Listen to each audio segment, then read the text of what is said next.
Hello बच्चों, आज हम लोग फिजिक्स का दूसरा लेक्चर रिकॉर्ड करेंगे क्लास 11th का एनएलएम। ठीक है, न्यूटन्स लॉज ऑफ मोशन। मैंने पहले लेक्चर में आप लोगों को बता दिया है कि न्यूटन्स का first law, second law, third law क्या पूरा डिटेल एक्सप्लेनेशन दिया है। कोई भी डाउट हो तो वहां से चेक करो, बहुत अच्छे से पढ़ाया है। ठीक है, अब हम आगे इस चैप्टर में डिफरेंट टाइप के फोर्सेस के बारे में पढ़ेंगे। ठीक है, तो आज हम लोग पहला फोर्स पढ़ेंगे वेट और दूसरा पढ़ेंगे नॉर्मल। ठीक है, वेट क्या होता है और दूसरा नॉर्मल। ठीक है, तो वेट क्या है? वेट जनरली ग्रेविटेशनल पुल है। ठीक है, ग्रेविटेशनल पुल है। अभी समझा रहा हूं कैसे। ग्रेविटेशनल पुल है मतलब अर्थ कोई ऑब्जेक्ट को अपनी तरफ जिस फोर्स से खींचती है उसी को ग्रेविटेशनल पुल बोलते हैं। वही है तुम्हारा वेट होता है। ठीक है, ये पुल मतलब खींचने टाइप का नेचर है। किस टाइप का फोर्स है ये? पुल। पुल नेचर का फोर्स है मतलब खींचने का फोर्स है। ठीक है, तो वेट क्या होता है? वेट बराबर mg होता है। मतलब जिस ऑब्जेक्ट को कोई ग्रेविटी या ग्रेविटेशनल फोर्स, ग्रेविटेशनल पुल खींच रहा हो तो ऑब्जेक्ट का वेट है ये। ठीक है, ऑब्जेक्ट का मास है ये। ठीक है, ये तुम्हारा ग्रेविटेशनल। मान लो ये तुम्हारा सेंटर अर्थ है। अर्थ पे ये ऑब्जेक्ट रखा है कोई, मान लो m मास का। तो ये अर्थ जो है ये ऑब्जेक्ट को अपनी तरफ खींचेगी। तो ये जिस फोर्स से खींचेगा वही को वेट बोलता है। तो वही वेट होता है mg। मतलब इसका मास और जी की वैल्यू जनरली 9.8 मीटर प्रति सेकंड स्क्वायर होती है।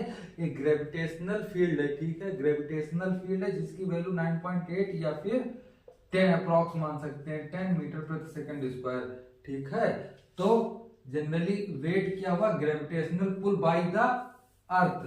अर्थ किस फोर्स से किसी ऑब्जेक्ट को अपने तरफ खींचती है तो वो तुम्हारा क्या हो जाएगा? वेट हो जाएगा। ठीक है, तो वेट का फार्मूला mg हो जाएगा। ठीक है, तो m क्या है यहाँ पे?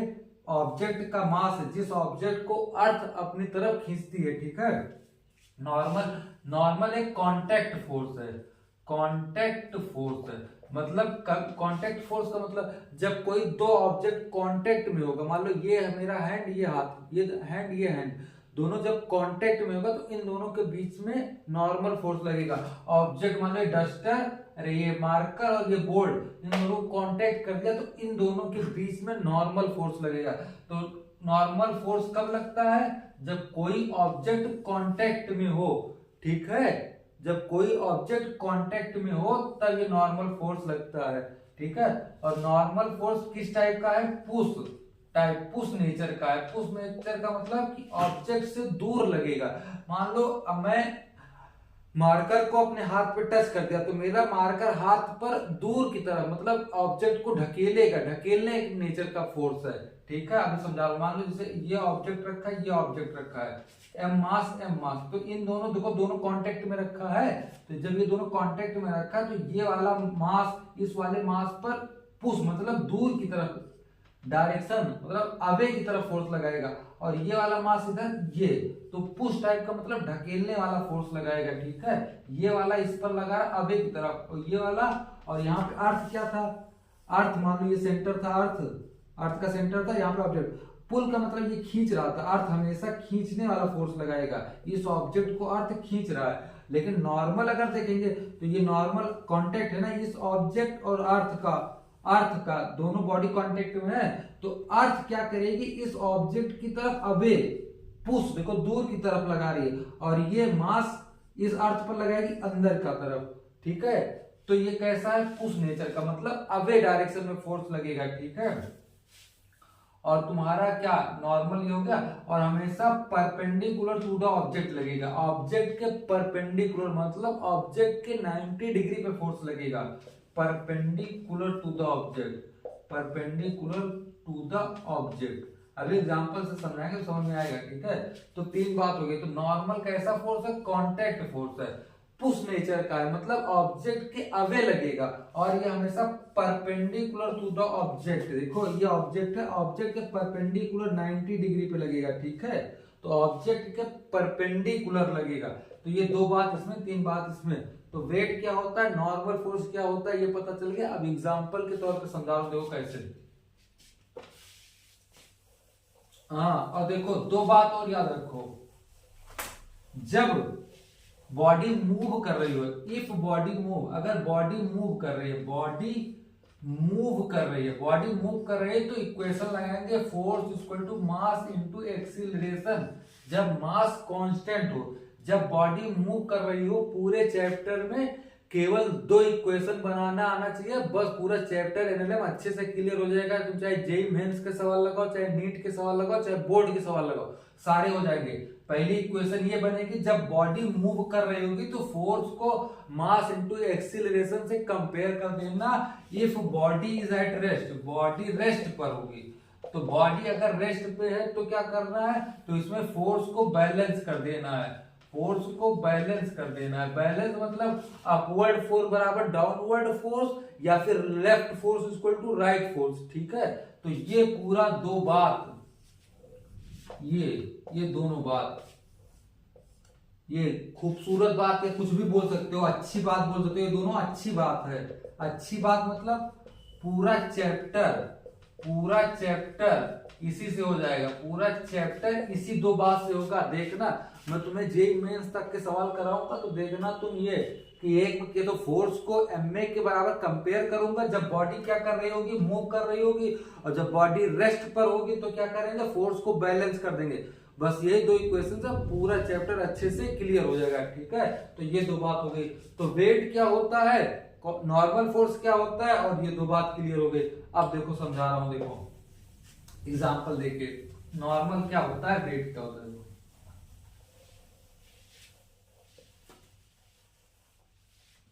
देखो मान लो ये सरफेस है, ठीक है। तो इस सरफेस पे मान लो एक ऑब्जेक्ट रखा है एम, ठीक है। तो अब देखो, अब यहाँ पे नॉर्मल कैसे देखेंगे। अब नॉर्मल पहले सोचो क्या होता है, जब दो बॉडी कांटेक्ट होती है, तो मान लो ये सरफेस है और ये मास रखा है, तो ये दोनों कांटेक्ट में है, तो मास क्या करेगा, देखो मास का ये लगा के मास को अलग ले, तो मास पे फोर्स पहले देखो, मास पे टोटल कितने फोर्स लग रहे हैं। तो मास पे टोटल दो फोर्स लग रहे हैं, कौन कौन से। पहला सरफेस क्या करेगा, इस पर क्या लगाएगा, नॉर्मल लगाएगा। नॉर्मल क्यों लगाएगा, क्योंकि सरफेस और मास दोनों कांटेक्ट में है। तो पहला फोर्स क्या आया, नॉर्मल फोर्स क्या है, क्यों आया, क्योंकि कांटेक्ट था इसीलिए नॉर्मल फोर्स आया। तो ये तुम्हारा नॉर्मल फोर्स है। नॉर्मल फोर्स किधर आएगा, हमेशा ऑब्जेक्ट से दूर मतलब पुश नेचर का फोर्स है। तो नॉर्मल, ये तुम्हारा सरफेस है, ये सरफेस नॉर्मल लगाएगा किस पर, मास पे जो ब्लॉक रखा है, ये ब्लॉक है 5 kg का ब्लॉक है, ठीक है। अब ये सरफेस जो है तुम्हारा, इस ब्लॉक पर फोर्स लगाएगा नॉर्मल। क्यों नॉर्मल लगा रहा है, क्योंकि सरफेस और ब्लॉक तुम्हारा कांटेक्ट में था, ये पता चल गया पहला फोर्स। लगाएगा किधर, अपने से दूर मतलब अवे की तरफ, ये हो गया। और हमेशा परपेंडिकुलर टू जो ऑब्जेक्ट, मतलब ऑब्जेक्ट से 90 डिग्री पे, ठीक है, ये हो गया। और दूसरा इस ऑब्जेक्ट को सेंटर खींच रहा होगा। ये सरफेस जो है, ये मान लो अर्थ की सरफेस पे रखा होगा ना, ये अर्थ की सरफेस होगा, तो इस ऑब्जेक्ट को अर्थ क्या कर रही, खींच रही होगी, तो अर्थ इसको खींचेगी वेट के रूप में। तो वेट बराबर क्या था, mg, तो इसका मास इंटू जी। तो ये टोटल, ये नॉर्मल हो गया, एक फोर्स ये हो गया mg, तो टोटल कितने फोर्स हो गए, एक ग्रेविटेशनल पुल की वजह से mg जो अर्थ खींच रहा है, और एक नॉर्मल हो गया, तो टोटल मास पे कितना फोर्स लग रहा है, एक ही, दो फोर्स, एक नॉर्मल एक mg। अब बॉडी नहीं चल रही है तो इक्वेशन बनाना है, तो इक्वेशन कैसे बनाओगे, तो अभी इससे पहले बताते, अगर बॉडी नहीं मूव कर रही, मतलब बॉडी रेस्ट पर है, तो फोर्स को बैलेंस कर दो। तो ऊपर वाला फोर्स बराबर नीचे वाला फोर्स लिख दो, तो ऊपर वाला फोर्स बराबर नीचे वाला फोर्स, तो ये तुम्हारा आ गया। एग्जाम्पल के तौर पे अगर यहाँ पे मास की वैल्यू अगर तुम्हारा 5 दे दिए होते, एग्जाम्पल के तौर पे मास की वैल्यू 5 kg होती, तो यहाँ पे 5 डाल देते, जी की वैल्यू तुम्हें पता है 9.8, या अप्रॉक्स 10 ले लोगे तो ये कितना आ जाएगा, या 5 8 जा 40 और 5 9 जा 45 और 49 आ जाएगा, या फिर इसको 50 ले सकते, दोनों आंसर आ सकता था। अगर 10 रखते तो 50, अगर ये रखते तो ये, ठीक है। तो ये तुम्हारा क्या होगा, नॉर्मल फोर्स। दूसरा एग्जांपल देखो, अगर इस ऑब्जेक्ट के ऊपर ऑब्जेक्ट रख दिया जाए, देखो ऑब्जेक्ट के ऊपर ऑब्जेक्ट रख दिया जाए, तो मान लो सरफेस है, हवा में तो ब्लॉक रखोगे नहीं, सरफेस पे ही रखोगे, तो ये ब्लॉक रख दिया मान लो M1 और एक ऊपर और रख दिया M2। अब तुमसे पूछता है बताओ M2 पे कितना फोर्स लग रहा है, ठीक है। तो तुमसे कोई पूछेगा M2 पे कितना फोर्स लग रहा है, तो तुम उसको उठा के अलग लेके जाओ पहले। तो मैं M2 निकालना, तो M2 को मैं उठा के अलग लेके आया। अब M2 पे टोटल फोर्स लगाओ। पहला सोचो कांटेक्ट फोर्स, जितना पढ़ा है वही सोचो। कांटेक्ट, ये दोनों कांटेक्ट में है M1 और M2, तो M2 पे कौन फोर्स लगा रहा होगा, एक M1 लगा रहा होगा। M1 क्यों लगा रहा होगा, क्योंकि M1 के कांटेक्ट में है, तो एक M1 फोर्स क्या लगा रहा होगा, कांटेक्ट फोर्स नॉर्मल लगा रहा होगा, ठीक है।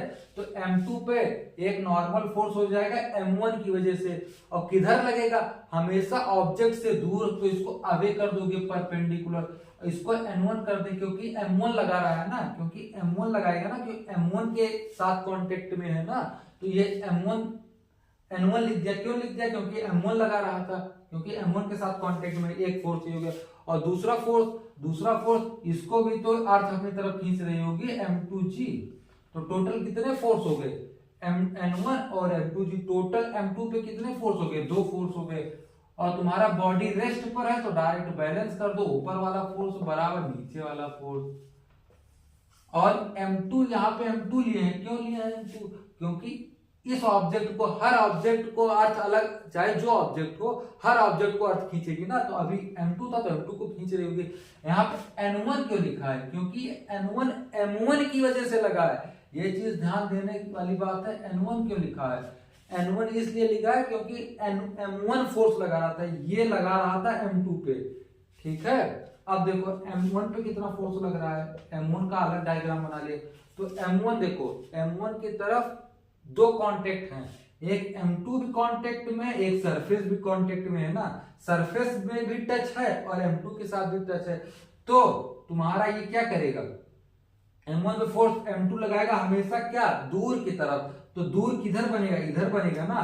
तो M2 की तरफ, ये M1 की तरफ M2 लगाएगा दूर की तरफ, तो ये क्या हो जाएगा, N2 ना हो जाएगा ना। समझ में आ रहा है। ऊपर कैसे लगेगा, क्योंकि ऊपर तो M1 है ही नहीं, नीचे है, तो हमेशा नीचे की तरफ बना, दूर जा रहा है ना, तो दूर बनाना है, तो M1 की तरफ दूर बना दिया, तो पहला नॉर्मल आ गया। अब ये सरफेस भी तो नॉर्मल लगाएगा, सरफेस भी तो नॉर्मल लगाएगा, ध्यान से सोचो, सरफेस भी तो नॉर्मल लगाएगा, क्योंकि M1 सरफेस के भी तो कांटेक्ट में है। तो एक सरफेस लगाएगा ऑब्जेक्ट से दूर, तो ऑब्जेक्ट से दूर ऊपर की तरफ मान लो, तो ये ऊपर की तरफ।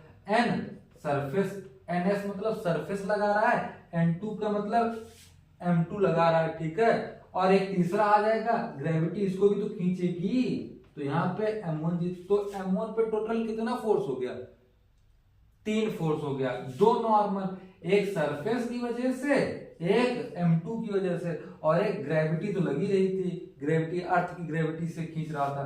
तो अब इसको बैलेंस करना है, अभी भी बॉडी रेस्ट पे, तो बैलेंस कर दो, ऊपर वाला फोर्स इक्वल टू नीचे वाला फोर्स, तो NS equal to M1 plus M1G plus N2, ये तुम्हारा हो गया। अब डायरेक्ट तुम्हें डाटा दे दिया जाएगा, मान लो मास दे दिया 5 kg, यहाँ पे 2 kg दे दिया गया, बाकी सब G की वैल्यू पता है, सब कुछ आ जाएगा, 2 इक्वेशन बन जाएगी, यहाँ से N1 आ जाएगा, तो यहाँ से सब आ ही जाएगा, कोई दिक्कत नहीं है, ठीक है, पूरा आ जाएगा। चलो मैं अभी वेरिएबल की टर्म में समझा रहा हूँ ना, यहाँ पे तुम डाटा रखते चले जाना, समझ जाना, ठीक है। तो ये होगा तुम्हारा नॉर्मल। एक तीसरा एग्जांपल और समझा दे रहा हूं, देखो बहुत आसान है। अब मान लो, देखो एक अच्छा सवाल,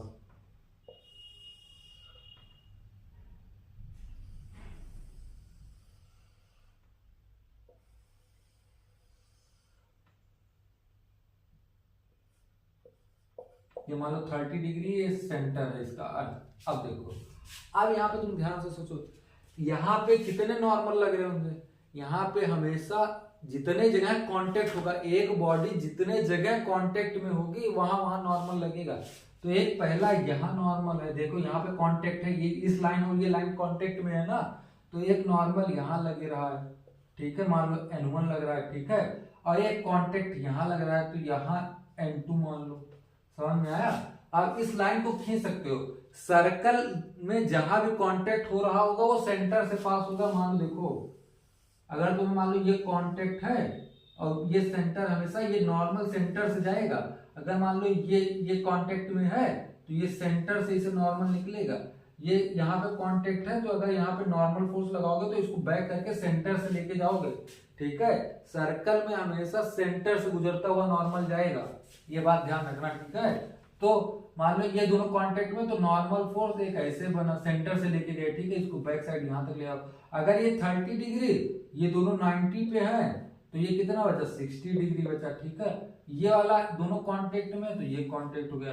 अब तुम देखो इसको कोऑर्डिनेट बना के कर सकते हो। अब देखो टोटल कितने नॉर्मल है, अगर देखो ये N1 है ना, ये N1 ऊपर गया, ठीक है, ये N1 गया ना, N1 के बीच में कितना एंगल है, देखो ये सीधा N1 जा रहा है, कितना एंगल है, ये वाला 60 डिग्री हो गया, ठीक है। और N2 ये इधर तुम्हारा N2 रहा, ये तुम्हारा N2 रहा, देखो दोनों टूट गया। अब इसको तुम तोड़ सकते हो, और मास का mg नीचे लगेगा, ये स्फीयर है ना, स्फीयर का मास m मान लो तो इसका mg लगेगा, ये तुम्हारा 60 डिग्री हो जाएगा। तो नॉर्मल को तोड़ सकते हो, तो नॉर्मल को N1 cos 60 degree, N1 sin 60 degree, और तुम्हारा ये mg लग ही जाएगा, ठीक है। तो बैलेंस कर दो, ये वाला काम खत्म हो गया ना। वेक्टर को तोड़ना आता है ना, वेक्टर को कैसे तोड़ते हैं, जैसे ये एक वेक्टर था, अब इसको दो भागों में तोड़ दिया, जिधर एंगल दिया गया होगा उधर कॉस वाला टर्म आएगा, ठीक है, जिधर एंगल नहीं दिया होगा उधर साइन वाला टर्म आएगा। तो इस वेक्टर को मैंने दो फॉर्म में तोड़ा, तो ये वाला देखो थीटा एंगल इधर दिया था तो इधर कॉस वाला टर्म आ गया, तो N1 cos 60, इधर थीटा नहीं दिया गया था तो ये तुम्हारा क्या आ जाएगा, N1 sin 60। ये वाला तो वेक्टर का काम खत्म, सब खत्म हो गया। अब फोर्स बैलेंस करना था तो पहले एक्स एक्सिस में कर लो, एक्स एक्सिस में फोर्स बैलेंस करोगे तो N2 इक्वल टू क्या हो जाएगा, N1 cos 60 डिग्री, और अगर y एक्सिस में बैलेंस करोगे तो N1 sin 60 equal to mg आ जाएगा। बस हर चीज का डाटा दिया गया रहेगा, तुम वैल्यू डाल के निकाल लेना, इतना ही आसान है, ठीक है। एक बार फिर से रिवाइज करना, सोचना, जो दिक्कत आ रही हो कमेंट बॉक्स में लिख के बताना, कोई भी दिक्कत हो सब बताएंगे, आराम से पढ़ो, कोई दिक्कत नहीं है। पूरे चैप्टर में कुल दो ही बात रखना है, क्या, अगर बॉडी मूव कर रही है तो फोर्स क्या लिखोगे, फोर्स की इक्वेशन F बराबर m में, अगर बॉडी रेस्ट पर है तो नेट फोर्स को बैलेंस करना है, बस, ठीक है। पूरे चैप्टर में यही केवल पढ़ना है। और तुम्हारा नॉर्मल फोर्स क्या होता है ये बता दिया, वेट क्या होता है ये बता दिया। अब तुम्हें spring force, tension force, friction force, ये सब 4-5 फोर्स और बताऊंगा, उस पर पूरा चैप्टर अच्छे से क्लियर हो जाएगा। तुम अच्छे से पीवाईटी करो, नॉर्मल पे क्वेश्चन करना नहीं होगा तो कमेंट बॉक्स में बताना। Thank you.